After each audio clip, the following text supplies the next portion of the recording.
एक ऐसी जनरेशन के बारे में सोचिए जिसके बारे में अक्सर कहा जाता है कि वो बस फोन से चिपकी रहती है। अब सोचिए कि क्या हो अगर वही जनरेशन एक झटके में पूरे देश की सरकार को हिलाकर रख दे। नेपाल में बिल्कुल यही हुआ। ये कोई मामूली हेडलाइन नहीं है, बिल्कुल नहीं। ये तो उस गुस्से का नतीजा है जो एक पूरी जनरेशन के अंदर सालों से सुलग रहा था और आखिरकार एक ज्वालामुखी की तरह फट पड़ा। राजधानी की सड़कों पर आग थी, गुस्सा था, हर तरफ बस यही दिख रहा था। सरकार पूरी तरह से हिल चुकी थी और देश एक ऐसे मोड़ पर आ खड़ा हुआ था जहां से पीछे मुड़ना शायद नामुमकिन लग रहा था। तो चलिए शुरू करते हैं। पहला हिस्सा, आग की लपटों में घिरी सरकार। तो सवाल ये उठता है कि आखिर ऐसा हुआ क्या? क्यों एक पूरी पीढ़ी इस हद तक पहुंच गई? देखिए, ये गुस्सा रातों रात पैदा नहीं हुआ। इसकी जड़ें बहुत बहुत गहरी हैं और उन्हें समझना जरूरी है। हर बड़ी आग की शुरुआत हमेशा एक छोटी सी चिंगारी से होती है। इस मामले में वो चिंगारी थी सरकार का एक बेहद कंट्रोवर्शियल फैसला। सरकार ने अचानक फेसबुक, इंस्टाग्राम, व्हाट्सएप इन सब समेत 26 बड़े सोशल मीडिया प्लेटफॉर्म्स पर बैन लगा दिया। जरा सोचिए, आज के जमाने में जब सब कुछ ऑनलाइन है, लोगों से उनके कम्युनिकेशन और एक्सप्रेशन का सबसे बड़ा जरिया ही छीन लिया गया। अब यहाँ पे दो अलग अलग कहानियां सामने आती हैं। सरकार ने कहा कि ये ban hate speech, fake news और साइबर क्राइम रोकने के लिए है। लेकिन लोगों को क्या लगा? उन्हें लगा कि ये उनकी आवाज दबाने की एक साजिश है, नैरेटिव को कंट्रोल करने की कोशिश है।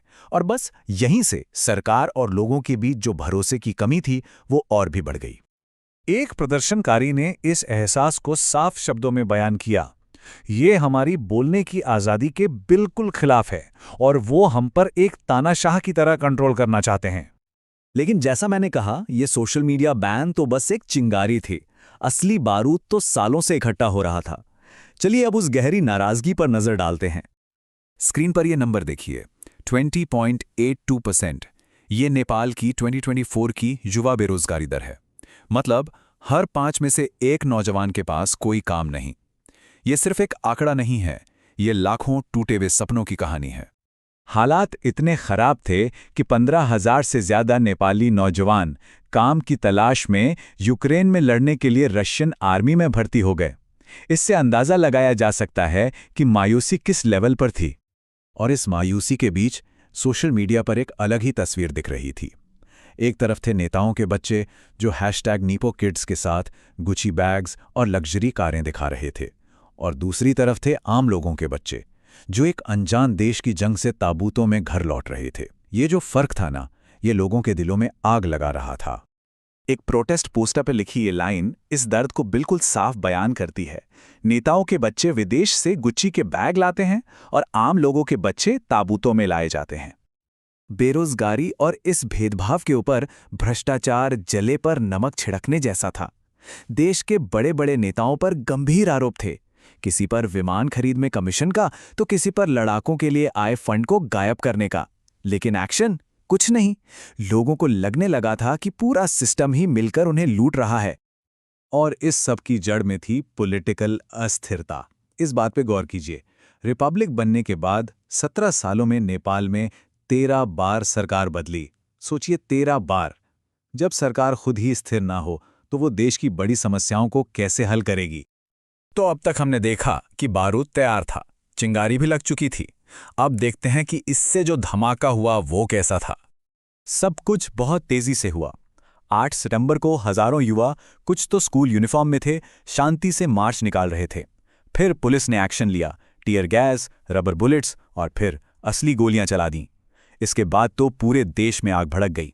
सरकारी कर्फ्यू भी लोगों के गुस्से को रोक नहीं पाया और अगले ही दिन 9 सितंबर को प्रधानमंत्री के आवास में आग लगा दी गई और उन्हें इस्तीफा देने पर मजबूर होना पड़ा।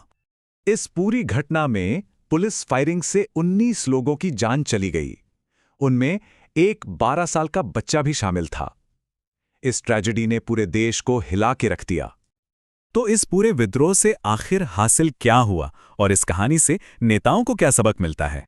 नेपाल की एक घटना कुछ बहुत जरूरी सबक सिखाती है। पहला, कि बेरोजगारी और भ्रष्टाचार जैसे असली मुद्दों को नजरअंदाज करने के नतीजे भयानक हो सकते हैं। दूसरा, कि आवाज को दबाने से गुस्सा शांत नहीं होता बल्कि और भड़कता है। और तीसरा और सबसे जरूरी, आज की कनेक्टेड जनरेशन के पास इतनी ताकत है कि वो जवाबदेही मांग सकती है। आखिर में एक सवाल, क्या होता है जब एक पूरी पीढ़ी की आवाज को अनसुना कर दिया जाता है? ये सवाल सिर्फ नेपाल के लिए नहीं है, यह हर उस देश के लिए है जहां लोगों को लगता है कि उनकी बात नहीं सुनी जा रही। और नेपाल ने दिखा दिया है कि इसका जवाब बहुत ही विस्फोटक हो सकता है।